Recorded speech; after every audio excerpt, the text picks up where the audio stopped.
A engenharia biomédica é uma área que integra princípios das ciências exatas com as ciências da saúde, no desenvolvimento de dispositivos médicos e abordagens inovadoras para a prevenção, diagnóstico e terapia de doenças.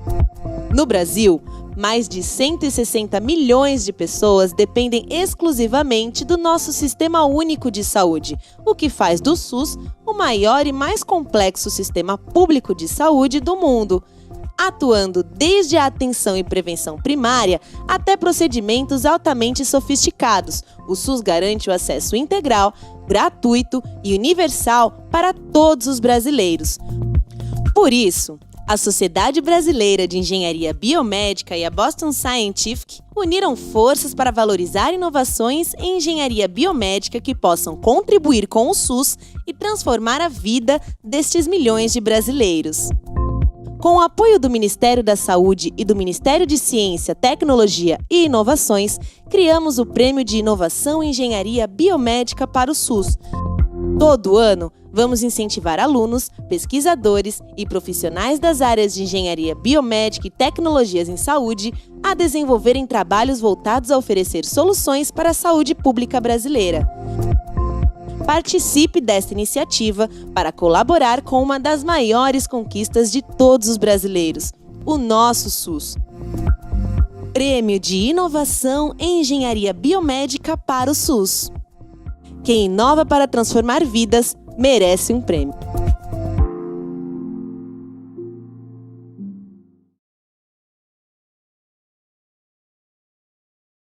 Boa tarde, esta é a minha apresentação para o Prêmio de Inovação em Engenharia Biomédica. O tema do meu trabalho é Desenvolvimento e Avaliação de Software para Acompanhamento de Gestantes com sífilis. Esse é o meu trabalho de mestrado, realizado pelo Programa de Pós-Graduação em Bioengenharia da Universidade Brasil.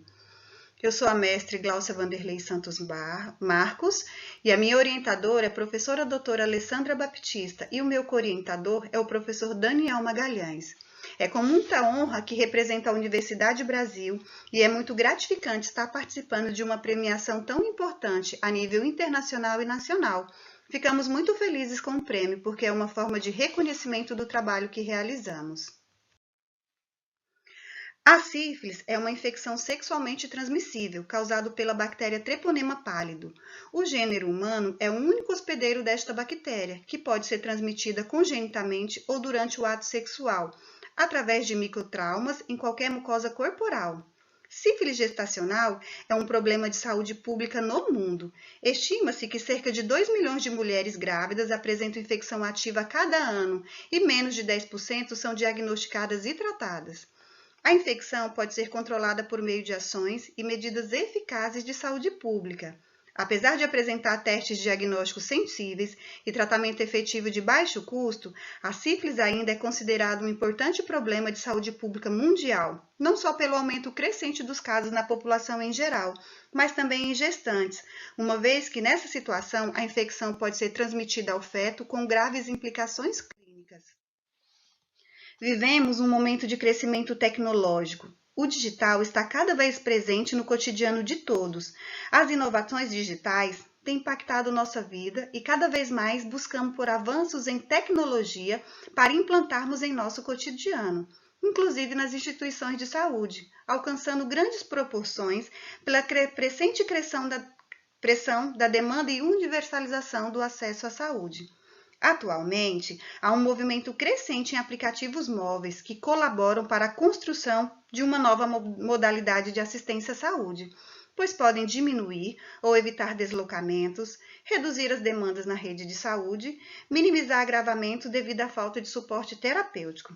Dessa forma, foi desenvolvido um sistema que armazena e gerencia as informações das pacientes com sífilis através do preenchimento padronizado dos dados em um aplicativo para smartphone, capaz de realizar a sincronização dos dados entre os usuários, garantindo desta maneira a facilidade de acesso a essas informações por toda a equipe multiprofissional, de maneira rápida. Temos como objetivo geral desenvolver e avaliar um software tipo aplicativo em 2 módulos, administrador para administração de dados e o coleta de dados para aquisição com a finalidade de facilitar o acompanhamento de gestantes com sífilis tratadas durante o pré-natal até o pós-parto. Como objetivos específicos, avaliar o perfil demográfico dos avaliadores do aplicativo, avaliar se o tempo de atuação profissional interfere na avaliação da usabilidade do aplicativo. Trata de uma produção tecnológica e uma pesquisa de campo, com abordagem investigativa de caráter quali-quantitativo, que visa a construção de um aplicativo móvel para acompanhamento de gestantes com sífilis. Como referência para o desenvolvimento do questionário do aplicativo, utilizamos o Manual do Ministério da Saúde, Protocolo Clínico de Diretrizes Terapêuticas das Infecções Sexualmente Transmissíveis. E a metodologia foi dividida em 2 etapas: desenvolvimento do aplicativo e teste de usabilidade. A figura 1 demonstra o esquema de arquitetura de implantação. O presente aplicativo GestSífilis contempla 2 módulos, sendo um de gestão das informações, que é o módulo administrador, para o controle e liberação de usuários envolvidos na pesquisa, e o outro para a coleta de dados. Ambas as interfaces foram desenvolvidas utilizando a linguagem de programação Java. O módulo coleta de dados permite ao profissional cadastrar a paciente, inserir seus dados, resultados de exame até o 9º mês de gestação, assim como inserir dados da parceria com seus respectivos resultados de exame e, se necessário, o tratamento medicamentoso adequado. Na segunda etapa, foi realizado o teste de funcionalidade. Para esse teste, foi utilizado o teste de caixa branca e o teste de caixa preta. O teste de caixa branca, a fim de verificar o código-fonte, testados com todas as lógicas de negócio, condições e variáveis utilizadas no aplicativo, e o teste de caixa preta, conhecido como teste funcional. O teste de usabilidade. Usabilidade é definida como a capacidade de ser usada na engenharia de software para avaliar a qualidade do produto. Para realizar o teste de usabilidade, foram selecionados 30 profissionais de enfermagem. Os voluntários foram orientados a fazerem o download do aplicativo GestSífilis na Play Store. Assim, o aplicativo foi instalado em diferentes smartphones Android, versão 5.0 ou superior. Foram enviados pelo WhatsApp instruções do aplicativo GestSífilis e prontuários fictícios para que os voluntários pudessem fazer simulações de tratamento em gestantes com sífilis, permitindo inserção de resultados do exame do 1º ao 9º mês de gestação. Para avaliar a satisfação do usuário em relação ao aplicativo GestSífilis, utilizou-se o questionário Quiz para medir a satisfação do usuário, que foi aplicado pela plataforma Google Drive. O aplicativo GestSífilis foi registrado no Instituto Nacional da Propriedade Industrial, o INPE. Está disponível em português no Google Play Store e pode ser baixado por smartphone ou tablets compatíveis com o sistema Android, versão 5.0 ou superior. O desenvolvimento do aplicativo resultou em 2 módulos funcionais: módulo administrador e módulo coleta de dados. O módulo administrador permite o gerenciamento dos dados coletados e restringe o acesso a usuários por meio de cadastro e liberação pelo administrador do sistema. Já o módulo coleta de dados, por sua vez, foi desenvolvido com telas fluidas que permite a inserção de dados de maneira ordenada e concisa, facilitando o preenchimento dos prontuários das pacientes e trazendo agilidade ao atendimento. Após a coleta das informações inseridas por meio do dispositivo móvel, uma central de servidor recebeu e armazenou os dados, conhecidas como Firebase. O acesso a essas informações é restringido pelo login com nome de usuário e senha, trazendo segurança para os dados do paciente. O aplicativo GestSífilis permite a inserção e o armazenamento de todos os dados de pacientes gestantes com sífilis, incluindo os dados referentes dos exames realizados, estágio clínico da doença, esquema terapêutico utilizado e rastreamento do VDRL durante os 9 meses de gestação. O aplicativo também gera relatório em HTML e pode ser enviado pelo e-mail e mostra eficiência, pois contém todas as informações inseridas durante o acompanhamento das gestantes. Isso é um diferencial na rotina de tratamento dessa IST. pois é possível identificar e apontar se a paciente está com o diagnóstico e tratamento medicamentoso correto, promovendo uma assistência eficiente, possibilitando projetar os cuidados e definir o melhor tratamento pelos profissionais de saúde. O aplicativo GestSífilis contém ainda todos os métodos diagnósticos de sífilis, como o teste imunológico não treponêmico, que são importantes para o diagnóstico e monitoramento da resposta ao tratamento, testes imunológicos treponêmicos, dando a oportunidade de escolha, pois em qualquer região do Brasil poderá ser preenchido de acordo com o protocolo vigente em cada município. Devido à grande probabilidade de transmissão vertical da doença, o aplicativo foi adaptado para inserir os dados do resultado do VDRL na maternidade e permitir inserir o VDRL do RN, se necessário, quando diagnosticado com sífilis congênita, o tratamento medicamentoso, assim como os resultados dos exames alterados como raio-x, o líquido cefalorraquidiano, subsidiando a melhor conduta no tratamento e acompanhamento desse RN na unidade de saúde até seus 2 anos de idade. Foi realizado também a avaliação de funcionalidade do aplicativo. A análise do questionário de avaliação do aplicativo mostrou que 100% dos voluntários eram enfermeiras, registradas no Conselho de Classe Corém. Em relação ao nível educacional, 87% era especialista e apenas 13% mestre.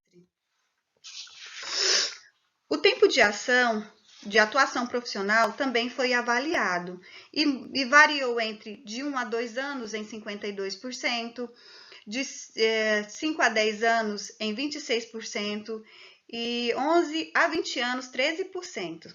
Nenhum dos voluntários questionados tinham mais que 21 anos de atuação.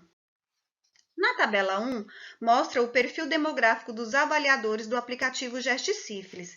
Os resultados mostram que a maioria dos participantes eram do gênero feminino, um total de 82,6%, com idade inferior a 30 anos, e 47,8%, e entre 31 e 36 anos, 39%. Uma vez que na amostra foi dividida em 52% de profissionais com mais de 2 anos de atuação e o restante com mais de 2 anos de atuação, utilizamos esse critério para a comparação dos resultados dos testes de usabilidade do aplicativo. Em relação à impressão geral do aplicativo, não houve diferença estatística significativa entre os profissionais com mais de 2 anos e menos de 2 anos de atuação. No que se refere à avaliação dos atributos da tela, os resultados mostraram que a avaliação entre os voluntários com mais de 2 anos também foi excelente e não mostraram diferença estatística entre os dois grupos, com scores muito próximos do valor máximo 10. Relacionado ao fator benefício do uso do aplicativo, mostraram que tanto os profissionais com até 2 anos quanto os com mais de 2 anos de atuação concordam que sobre os benefícios do uso do aplicativo, sem diferença estatística significativa, e os valores com scores muito perto do valor 10. Este é o primeiro aplicativo de smartphone, no melhor do nosso conhecimento, destinado ao acompanhamento de gestante com sífilis, idealizado por uma enfermeira especialista em pré-natal. O uso dessa tecnologia permite aos enfermeiros e médicos acompanhamento do tratamento de sífilis em gestantes, facilitando o acesso a essas informações por todos os profissionais que prestam assistência a essas gestantes, em nível primário e secundário de saúde.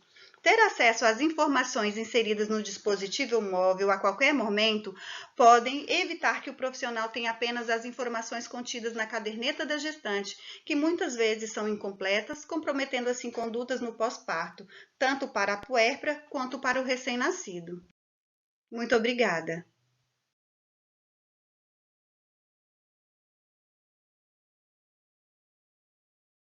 Olá, pessoal! O meu nome é Maila Santos, eu sou graduada em Sistemas Biomédicos e mestre em Engenharia Biomédica pela Universidade de Brasília, e é um prazer, uma grande satisfação ser uma das vencedoras do Prêmio de Inovação em Engenharia Biomédica para o SUS no ano de 2021. Esse trabalho ele ganhou na categoria dissertação de mestrado e foi orientado pelo professor Dr. Cristiano Jacques Miosso e co-orientado pelo professor Dr. Newton Silva, ambos da Universidade de Brasília, Campus Gama. O título é Desenvolvimento de bases de dados de imagens, classes e mensuração de úlceras do pé diabético para técnicas de classificação e ferramentas de auxílio a diagnóstico. Nesse trabalho, nós abordamos uma das principais complicações do diabetes mellitus, que são as úlceras do pé diabético. O diabetes mellitus, ele se configura como um dos principais problemas de saúde pública no Brasil. E em 2015, o Brasil estava ocupando o 4º lugar em relação aos países com mais diabéticos no mundo, pois os países em desenvolvimento, eles concentram a maior parte desses casos. A úlcera do pé diabético, ela é responsável por 85% das amputações não traumáticas, gerando altos custos financeiros e internação prolongada. Em 2015, o Sistema Único de Saúde gastou $2.108 por indivíduo com esses tratamentos para pé diabético, que geram demandas de curativos, consultas, amputação e demais internações. As causas dessas feridas, elas geralmente podem ser apenas uma dessas listadas ou elas associadas. O estresse repetitivo, a neuropatia periférica, calçados inadequados, entre outras, são as mais comuns. O estresse repetitivo é quando o paciente vai gerar uma pressão em determinada região do pé devido à marcha anormal até fissurar a epiderme e tem sido mais comum para desenvolvimento da úlcera do pé diabético. Os tratamentos do SUS, eles oferecem desde uma úlcera mais simples, que ainda não houve o rompimento da epiderme, ou pós-ulcerativa, até uma mais complexa, que venha a precisar de uma amputação. Então, para casos que ainda não houve o rompimento ou a úlcera já está cicatrizada, pré ou pós-ulcerativa, no SUS é recomendado fazer o uso de hidratante, hidrocoloide, ácidos graxos essenciais e outros que venham a promover a hidratação do local e evitar o rompimento da epiderme. No caso de feridas mais superficiais, eles indicam o uso de alginato de cálcio, alginato de sódio, Aquacel, tudo que vise o fechamento, a cicatrização dessa ferida. Em casos de feridas já infectadas, primeiro vai visar fazer o controle dessa infecção com antibiótico oral, pomadas com antibiótico na composição e outros fármacos, e em seguida visar essa cicatrização. Então o SUS ele demanda muito custo com as úlceras do pé diabético, porque ele cobre desde uma úlcera simples até uma amputação, caso necessário. Porém, ele não é o único que detém desses tratamentos. Existem outros tratamentos alternativos para a úlcera do pé diabético, que são como, por exemplo, oxigenoterapia hiperbárica, que é o tratamento de feridas com oxigênio puro, laser terapia, curativos à base de plantas medicinais, fitoterapia e a fototerapia, que tem crescido bastante no mercado. Porém, não é todo paciente que vai ter a condição de usar esses tratamentos alternativos, porque eles possuem alto custo financeiro e a maioria dos pacientes brasileiros que possuem úlceras do pé diabético são usuários do Sistema Único de Saúde, o que acaba congestionando o sistema e demandando muito custo para esse sistema de saúde brasileiro. Devido a essas causas do pé diabético, as altas taxas de amputação e a difícil cicatrização, foi desenvolvido na Universidade de Brasília o equipamento RAFA, que do hebraico quer dizer cura. Esse tratamento com o equipamento RAFA, ele associa a membrana de látex natural, que é extraído da seringueira Hevea brasiliensis, com a fototerapia, que é uma modalidade terapêutica que faz a emissão de luz de LED e vai acelerar a cicatrização. Então, esse projeto ele foi coordenado pela professora doutora Suélia Fleury e seus pesquisadores com a equipe de enfermeiros e realizaram um ensaio clínico comparando a cicatrização do equipamento RAFA com a cicatrização do padrão ouro do SUS. Então, outros estudos já verificaram que o equipamento RAFA ele vai gerar para o paciente a melhoria na qualidade de vida, humor, autoestima e qualidade de trabalho e deslocamento. Ele é de baixo custo, simples confecção e vai gerar uma deshospitalização. pois o equipamento Rafa, ele vem com a proposta de autocuidado, para que o paciente faça o seu próprio cuidado em casa, posicionando a lâmina de látex no leito da lesão. Em seguida, posiciona o equipamento Rafa e o aciona, que ele vai variar a sua duração de tratamento de 30 a 35 minutos, emitindo luz de LED em cima da ferida. Depois você vai tirar o equipamento ao fim do procedimento, deixa a lâmina de látex e cobre o curativo e vai fazer a mesma troca no dia seguinte. Então, ele vai gerar deshospitalização no Sistema Único de Saúde, além da qualidade do tecido regenerado e menor período de cicatrização que outros estudos já comprovaram com o equipamento Rafa. Então, durante o ensaio clínico, nós fizemos o monitoramento das feridas por imagem. O monitoramento da evolução das úlceras, ele é muito importante porque fornece uma base de comparação, é capaz de prognosticar futuros contratempos e orientar se o tratamento está sendo adequado ou não, se precisa trocar de tratamento e, consequentemente, evitar uma possível amputação. Nós verificamos que nos ambulatórios dos ensaios clínicos, 2 hospitais do Distrito Federal, existe uma ausência de técnicas capazes de acompanhar a evolução da ferida. Ela é feita apenas em prontuário eletrônico ou prontuário de forma impressa mesmo, de forma escrita, que os enfermeiros fazem a evolução da ferida. Então, vai gerando uma imprecisão na evolução, na percepção da evolução e também da classificação das feridas, que é outra forma de acompanhá-las. Como problema científico, nós identificamos que a técnica de medir feridas diabéticas, ela não é empregada em todos os estabelecimentos de saúde de maneira uniforme, que acaba não evidenciando os tratamentos ofertados. E existe uma necessidade de ferramentas tecnológicas capazes de classificar automaticamente a ferida, para complementar o diagnóstico e auxiliar os profissionais de saúde. E verificamos também que existe uma carência de bases de dados com informações de úlceras, de feridas no geral, e especificamente de úlceras do pé diabético, que auxiliam nas fases evolutivas da ferida. Como objetivo principal dessa pesquisa, nós tivemos que foi a produção de uma base de dados com informações das úlceras do pé diabético, tratadas com o equipamento Rafa, para que conseguíssemos avaliar metrologicamente o progresso proporcionado pelo equipamento, dessa forma, viabilizando a automatização da classificação do Texas, prover dados rotulados referentes a úlceras diabéticas, averiguando o processo de cicatrização durante o tratamento. Dessa forma, fornecendo evidências científicas adicionais aos resultados do projeto Rafa. Nós fizemos uma mensuração dessas feridas através das escalas de classificação, que são desenvolvidas a partir da necessidade dos profissionais de saúde. Elas servem para direcionar o tratamento e identificar se a evolução está sendo satisfatória. A primeira classificação existente foi a de Wagner, que ela vai do grau 0 ao grau 5, e ela vai aprofundando ao passar dos graus nas camadas da pele, onde o grau 0 é uma lesão pré ou pós-ulceração, e o 3 já está em osteite, abscesso ou osteomielite, já atingiu o osso do paciente. Após essa classificação, que foi a primeira, foi desenvolvida a classificação da Universidade do Texas. Ela é uma das mais empregues nos ambulatórios na atualidade porque ela tem uma fácil aplicabilidade. Ela pegou a de Wagner e adicionou estágios, que são bastante importantes. Ela adicionou parâmetros que foram deixados de fora, como isquemia e infecção. Então, além dos graus a classificação de Wagner ela já possui, a do Texas ela vem inserindo estágios que adicionam infecção e isquemia, que são métodos importantes para serem inseridos no processo de classificação das úlceras. Porém, ainda não satisfeitos, os profissionais fazem a mensuração da ferida para estimar a evolução.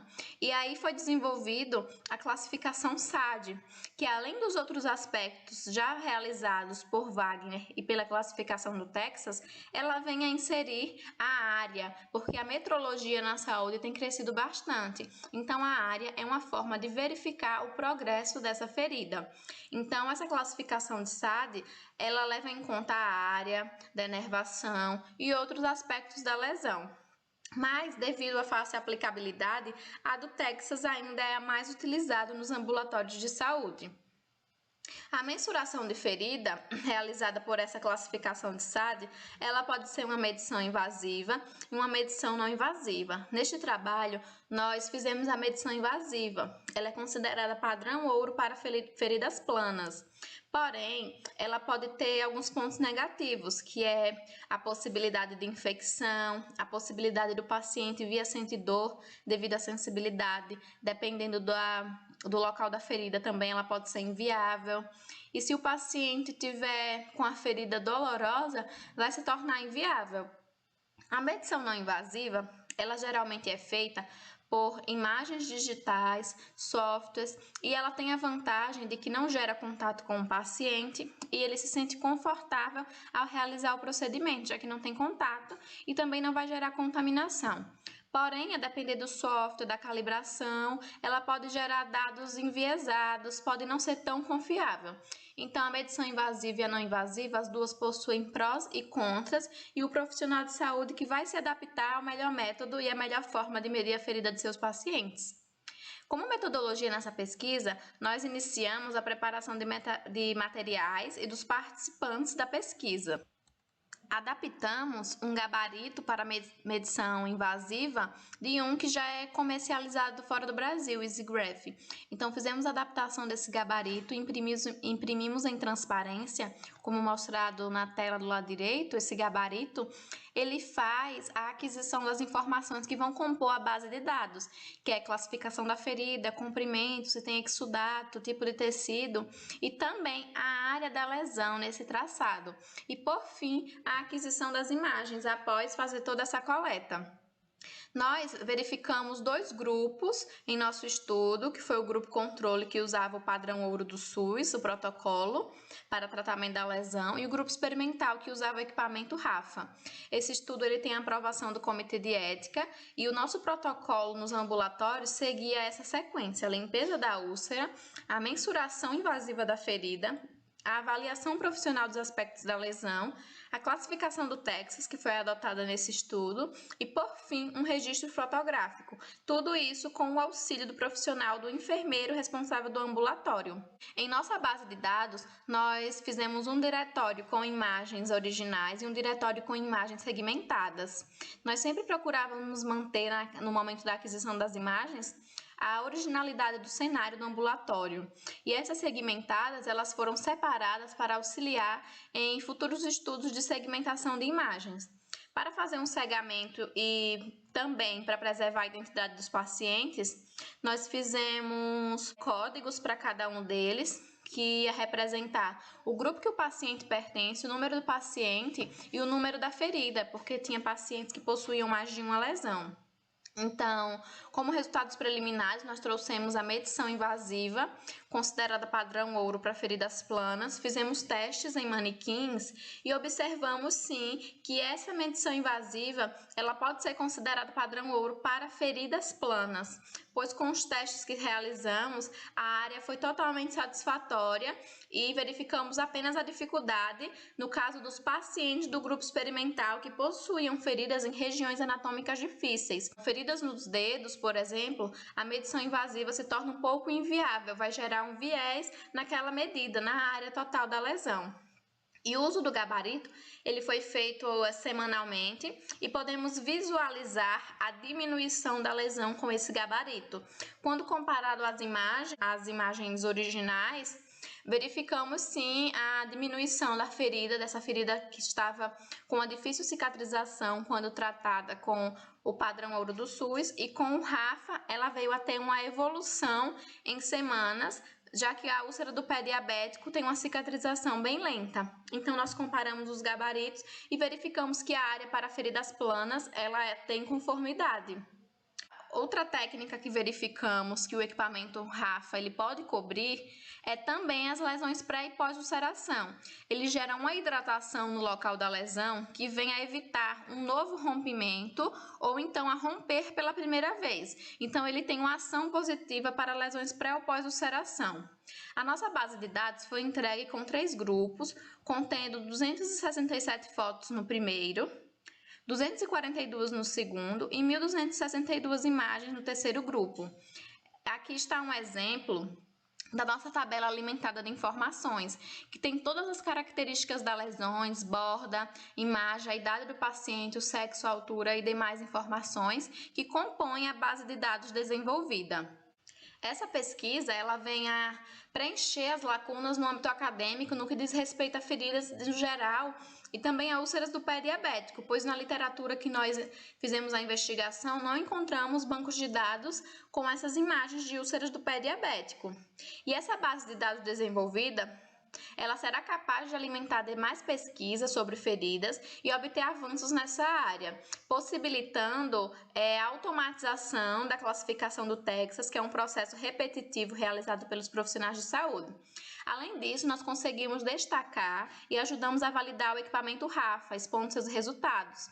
Então, o equipamento RAFA, ele vem como uma alternativa de tratamento para o Sistema Único de Saúde, de baixo custo e também que vai gerar o autocuidado e deshospitalização. Então, ele é uma proposta que pode ser incorporada no Sistema Único de Saúde. Nós verificamos nesse estudo que existiram algumas limitações. O número de pacientes desistentes foi alto, eles têm uma dificuldade de permanecer no ensaio clínico e seguir os protocolos, de se voluntariar mesmo. E a quantidade de pacientes ela pode ser insatisfatória no que diz respeito ao tratamento clínico. As amostras de feridas, a gente não pode escolher apenas um extrato e verificamos que existe um impedimento de medição invasiva em todas as úlceras, no caso, devido à região anatômica de úlceras que estão nos dedos ou em outros lugares de difícil acesso para a medição invasiva, tem que ser plana a ferida. Esse trabalho completo, ele está depositado no repositório da Universidade de Brasília, então quem quiser mais informação pode acessar. E eu gostaria de agradecer à equipe do Projeto RAFA, em especial a coordenadora, a professora doutora Suélia Fleury, e aos profissionais de saúde que auxiliaram durante o processo. A CAPES pela Bolsa de Estudos, a FAPDF pelo apoio em eventos, ao Programa de Pós-Graduação em Engenharia Biomédica da Universidade de Brasília, ao Ministério da Saúde pelo financiamento do ensaio clínico e aos meus orientadores, muito obrigada ao professor Dr. Cristiano Jacques Miosso e ao professor Newton Silva. Obrigada a todos. Olá a todos e todas, me chamo Fábio Henrique Monteiro Oliveira e vou apresentar para vocês este trabalho intitulado Avaliação Objetiva dos Sintomas Motores da Doença de Parkinson por meio de sensores sem contato. Este trabalho foi desenvolvido por mim, sob orientação do professor Dr. Adriano de Oliveira Andrade, da Universidade Federal de Uberlândia, do Programa de Pós-Graduação em Engenharia Elétrica. Atualmente, eu estou como professor no Instituto Federal de Brasília. Este trabalho foi premiado na categoria Tese de Doutorado no eixo 4, Desenvolvimento de Tecnologias de Inovação em Saúde. Para o desenvolvimento deste trabalho, nós contamos com diversos colaboradores. Dentre eles, a senhora Cristiane Ramos de Moraes, fisioterapeuta e presidente da Associação de Parkinson do Triângulo Mineiro, o senhor Rafael de Souza Carneiro, técnico em eletrônica, a mestra Amanda Gomes Rabelo, engenheira, e a mestra Luísa Maire Davi Luiz, fisioterapeuta. Também contamos com a colaboração do Núcleo de Inovação e Avaliação Tecnológica em Saúde, UNIATS, o Laboratório de Engenharia Biomédica, Biolab, e, novamente, a Associação de Parkinson do Triângulo Mineiro. A doença de Parkinson afeta entre 10 a 20 pessoas a cada 1.000 habitantes. A prevalência da doença aumenta com a idade e afeta cerca de 1% da população acima de 60 anos. A doença de Parkinson é caracterizada por diversos sinais e sintomas motores e não motores. À esquerda eu relaciono alguns desses sintomas motores, tais como postura curvada, rigidez dorsal, cotovelos e pulsos flexionados, tremor nas pernas, expressão facial reduzida, também conhecido como face máscara, tronco inclinado para frente, balanço de braço reduzido, tremor nas mãos, quadril e joelhos flexionados, passos curtos e arrastados. As pessoas acometidas por essa doença podem apresentar vários desses sintomas e varia muito de pessoa para pessoa. Essa doença ocasiona a perda dos neurônios dopaminérgicos, localizados na substância negra que pertence ao mesencéfalo, área do sistema nervoso central. A imagem à direita mostra um corte no plano transversal da região do mesencéfalo, onde é possível observar a substância negra. Então, é essa região que eu estou apontando aqui.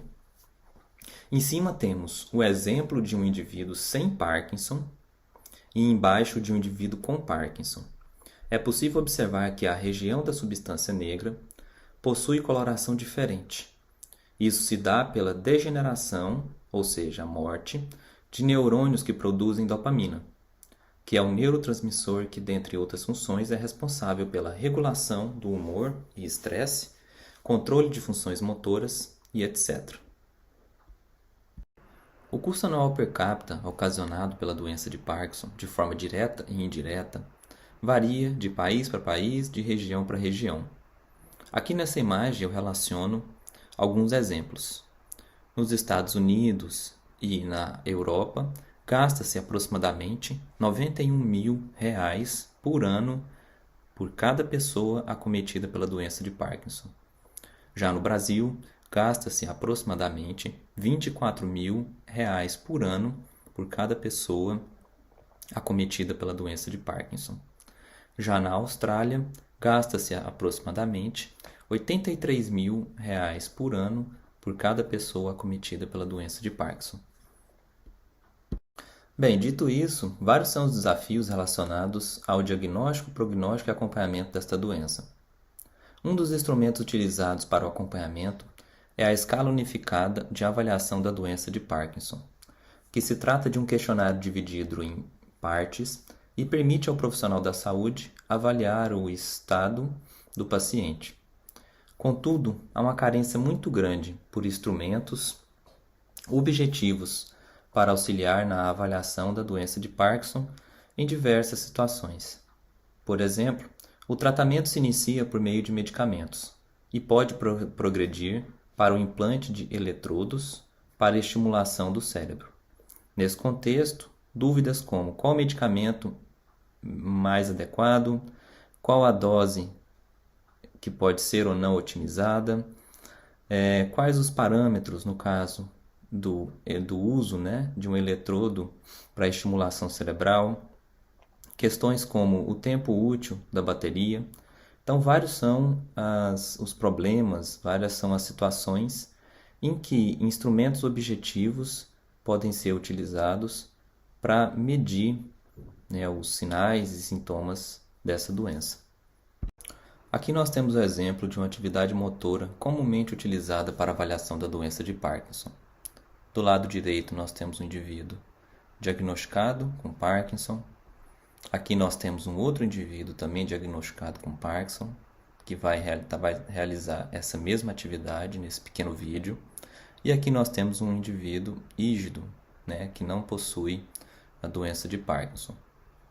No contexto de avaliação objetiva da doença de Parkinson, várias tecnologias de medição são comumente empregadas. Aqui nós temos um diagrama que mostra a categoria dessas tecnologias e destacado com esse amarelo mais escuro nós temos os sensores giroscópio, câmeras 2D e 3D e o sensor capacitivo. Esses foram os sensores utilizados e empregados neste trabalho.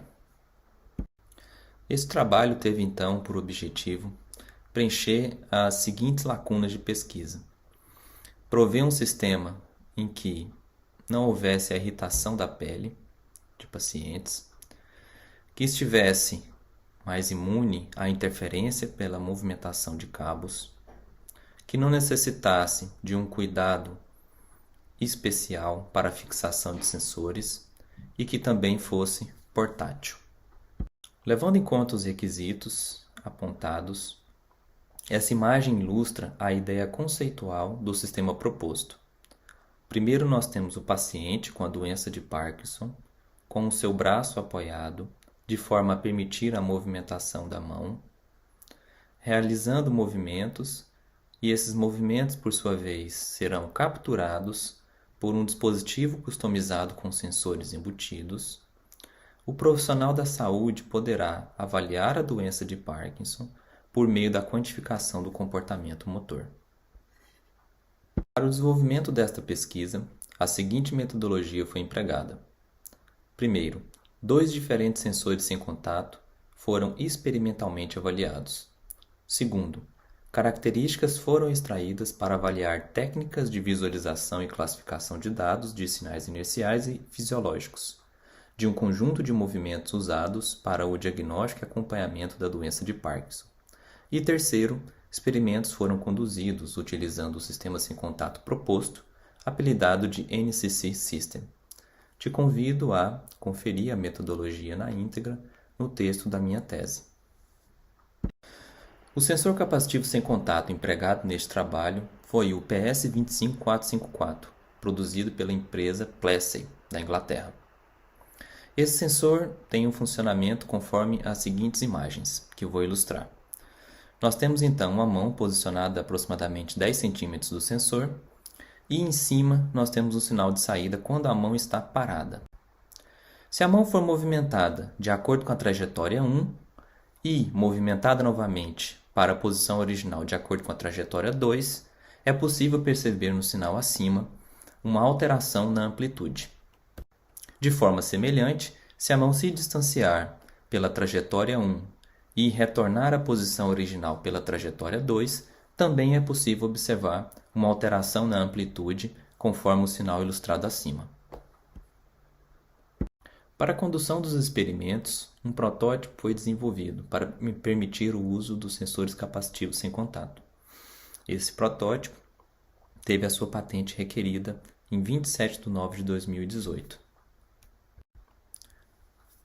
Ao mesmo tempo, um software foi desenvolvido para viabilizar a coleta de dados. Esse software está disponível no seguinte link abaixo no GitHub.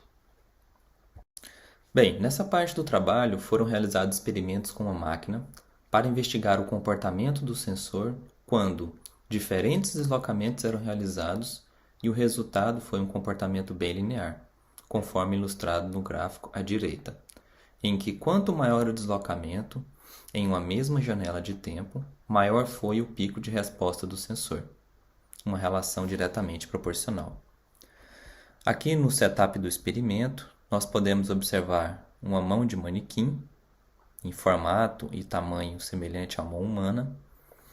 Em laranjado, destacado os 4 sensores capacitivos sem contato e a mão acoplada à máquina em que realizava os movimentos.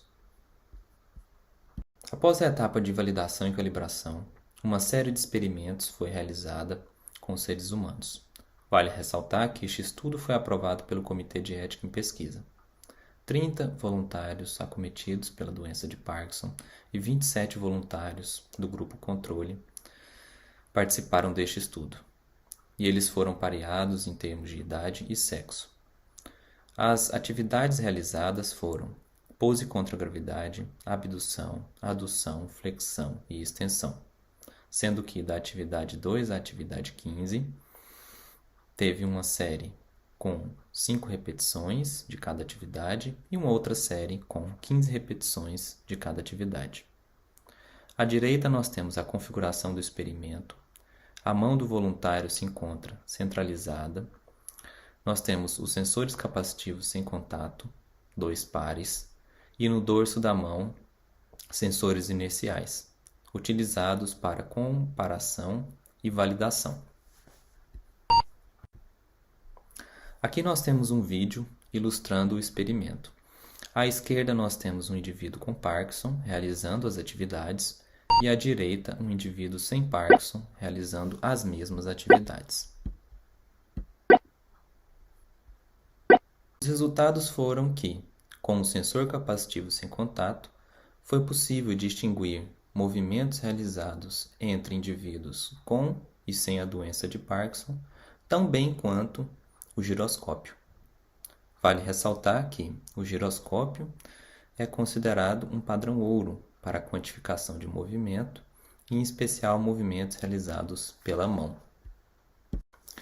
Uma das nossas preocupações durante o desenvolvimento desta pesquisa foi com a visualização de dados. de forma a prover ferramentas que proporcionassem uma visualização clara para o profissional da saúde. Esse é um dos intuitos dos gráficos ilustrados neste slide.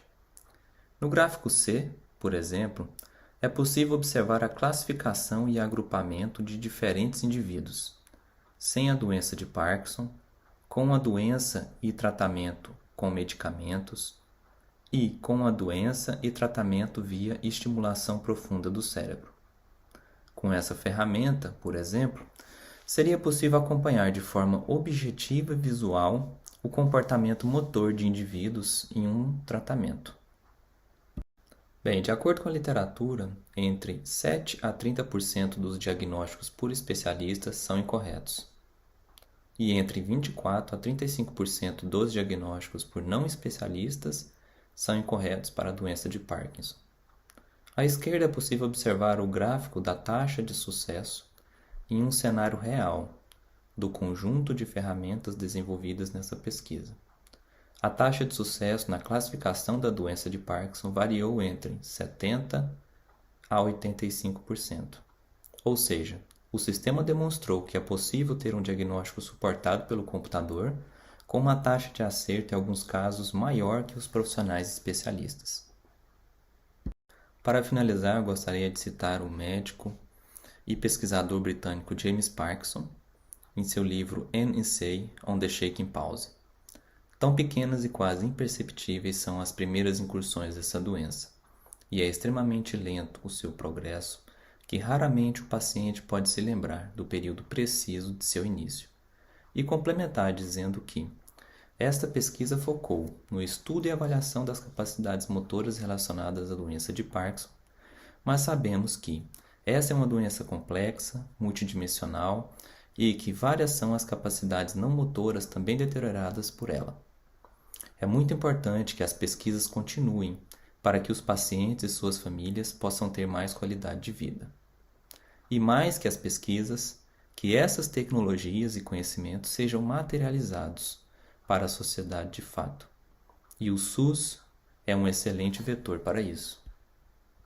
Gostaria então de agradecer à CAPES pelo apoio financeiro por meio da Bolsa do Programa de Demanda Social, ao CNPq, à FAPEMIG e à FAPDF pelo fomento para a participação em eventos nacionais e internacionais. Gostaria de agradecer também o apoio técnico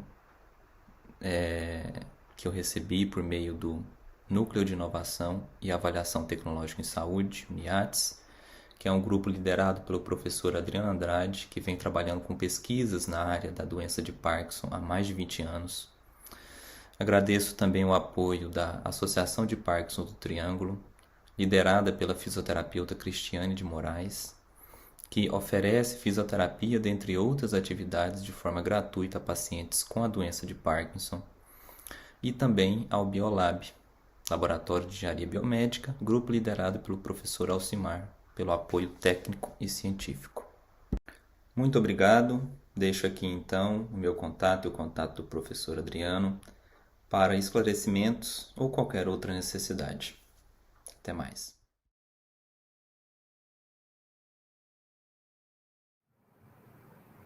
Olá, primeiramente eu quero agradecer, por participar desse evento, pela premiação. Eu fico muito feliz porque esse projeto teve um impacto na vida de um município, na vida de várias pessoas.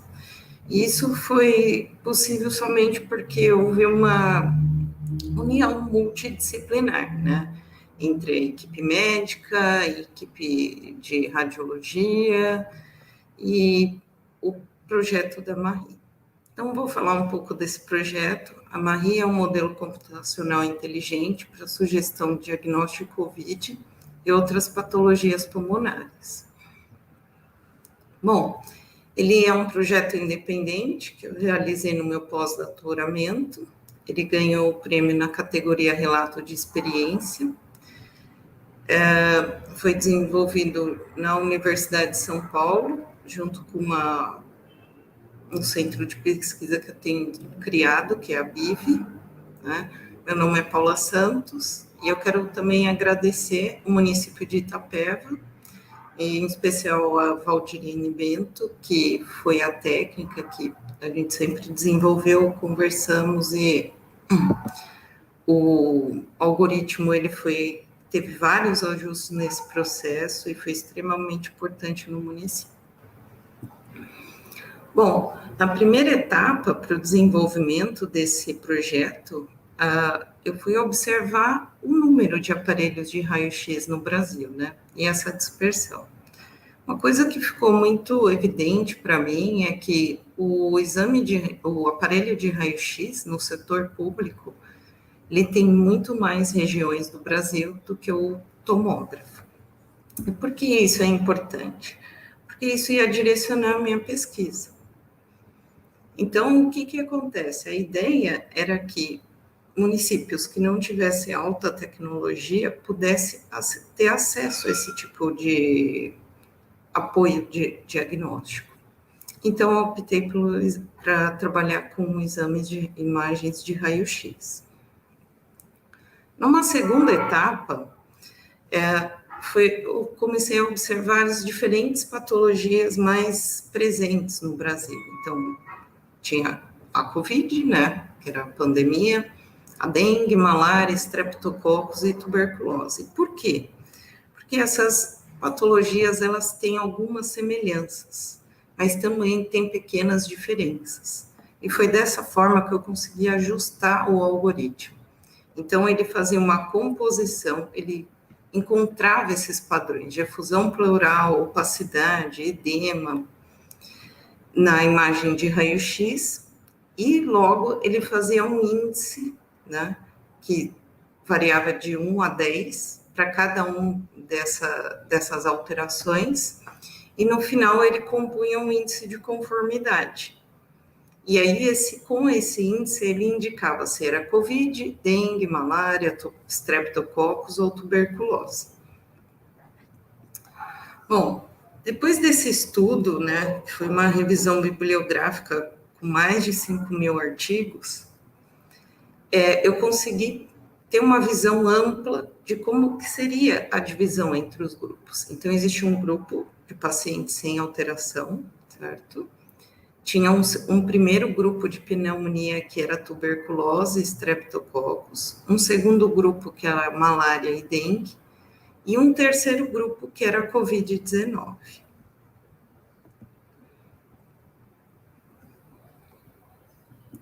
Bom, depois de ter a primeira etapa do algoritmo realizada,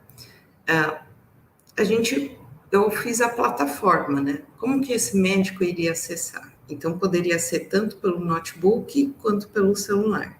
Ele poderia bater uma foto, da tela do computador, ou ele poderia fazer o upload da imagem. Além disso, ele também poderia descrever a queixa do paciente, que isso também era analisado pelo algoritmo. Então, na primeira etapa, foi observado pulmão direito, pulmão esquerdo. O algoritmo, ele segmentava partes, ele separava partes, né? E ele analisava parte por parte, depois ele realizava uma composição desses dados. Além do pulmão, também foi observado alterações cardíacas, alterações na laringe. Então, assim, o algoritmo, ele se estendeu. O máximo de informação que ele poderia tirar do exame de raio-x, ele foi evoluindo para que ele realizasse. Ou seja, a ideia era que ele tivesse um contexto maior dessa imagem. Outro aspecto importante é que o algoritmo, ele também se adaptou para quando era homem ou mulher. Por quê? Para mulheres, essa região inferior, a região do lóbulo inferior do pulmão, como tem a região mamária, ela pode ficar mais translúcida. Então, isso poderia muitas vezes indicar vidro fosco. Então, a primeira etapa também foi separar o que era exames de raio-x de mulheres, né, do gênero feminino e do gênero masculino. Bom, nesse processo, a gente conta como se fosse uma história, né? Porque o mais importante para o médico é ele ter o mais próximo de 100% que aquele paciente não tenha nenhuma alteração. Então, uma das premissas do algoritmo era não errar o paciente normal. Esse era um ponto extremamente importante. Aqui é um caso que a gente também adaptou para criança, mostrando que o algoritmo conseguia detectar, diferenciar quando era normal, quando era alterado. Essa etapa ela é importante porque você dá mais confiabilidade, né, e reprodutibilidade do processo. Outra etapa foi entender os padrões que apareciam, os padrões alterados com relação aos normais. Então, isso foi realizado com cada uma das patologias. Aqui está um exemplo de quando o algoritmo ele iniciava esse processo. Então, ele via essa alteração pulmonar, e aqui, no caso, o paciente tinha uma fratura nessa região. Por isso que o algoritmo destacou. Então, esse processo ele é importante porque, dessa forma, a gente conseguiu ajustar outros problemas que o paciente já tinha para diferenciar e ver que não era um processo dado pela COVID.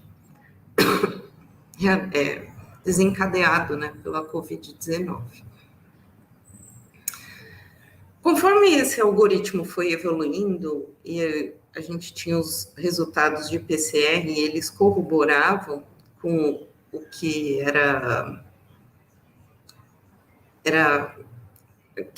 que tinha a previsão do algoritmo, que era ou COVID ou normal, a gente também percebeu que muitas vezes os pacientes com casos leves, o vírus ainda não estava alojado na região pulmonar e existia queixa, né? Então, como o exame de PCR demorava muito e também o exame de sorológico, ele às vezes é impreciso, a gente iniciou uma segunda etapa que era observar alterações em seios paranasais, seios da face. Num primeiro momento, o médico ele descartava, né, a sinusite, alguns casos que a própria avaliação clínica da otorrino conseguia descartar. E no segundo momento, quando não era visto que era qualquer outra patologia na avaliação clínica, ele era submetido a exame de raio-x de face. Então, a gente pode observar aqui uma alteração de seio maxilar. Esse paciente estava entre 4 e 5 dias de COVID, depois foi confirmado com teste de PCR, e aí a gente começou a observar que a gente poderia entender o percurso da doença, né, nesse processo. Outra etapa importante é porque o médico ele observava muito a saturação do paciente. Então, como o município não tinha o recurso constante do tomógrafo, era importante ele ter uma visão geral da extensão dessa lesão pulmonar. Então, eu adaptei o índice de Jacquard e Eldice para o exame de raio-x, e aqui a gente pode ver que a região em verde é a região que o pulmão está preservado, e essa pequena região que está alterada, que ela indica COVID, esse paciente teve uma pequena perda pulmonar. E isso era um indicativo até para o médico, para ele tomar algumas providências, como indicar a internação ou não, ficar em observação e retornar no posto, caso tivesse alguma piora no quadro. Então, isso foi importante para esse acompanhamento. Além disso, essa avaliação foi importante também para avaliar o paciente pós-COVID, porque ele era submetido, por exemplo, à terapia respiratória, então precisava, além de fazer a verificação da saturação pulmonar, também observava a extensão, se essa extensão da lesão ia diminuindo com o tempo, conforme ia evoluindo a terapia respiratória. Bom, esse caso, ele é um caso bem emblemático, que ficou bem destacado entre a equipe, né? Porque aqui a gente conseguiu observar o quanto foi importante todo o estudo anterior, né? Inicial. Esse paciente, ele descrevia que já tinha alguns dias, que já estava com uma tosse seca, e conforme foi passando os dias, o quadro no caso de falta de ar para atividades simples dentro de casa, ia se agravando. Também estava com uma diarreia forte. Então foi feito, primeiramente, como ele não tinha uma ideia de quando iniciou esse processo, foi feito primeiramente um exame de raio-x da face, e aqui a gente pode observar que não tinha nenhuma alteração, e o próprio paciente não descreveu nenhuma queixa. O segundo exame foi um raio-x de tórax. Nesse exame você vê uma alteração, né? O algoritmo ele identificou 2 alterações nos pulmões, e essas alterações ele identifica como alterações muito mais significativas do que pequenas alterações menores. E, além disso, essa alteração na região da laringe. Outro exame que a gente acabou realizando, até por conta da queixa do paciente, foi um raio-x abdominal. E a gente observou essas alterações. Essa queixa de diarreia era constante em muitos pacientes. Então, a gente começou a realizar esse processo para verificar se a gente encontrava padrões alterados. Esse é um processo que agora a gente está estudando até para fazer uma publicação para mostrar, além do percurso da doença, né, que você conseguia visualizar pacientes leves, que eles eram mais evidentes na região de face. Quando eles já estavam num processo moderado, o raio-x de tórax era muito eficiente. E essas outras alterações, como alterações de diarreia, que era muito presente, a gente começou a fazer esse exame para identificar esses padrões.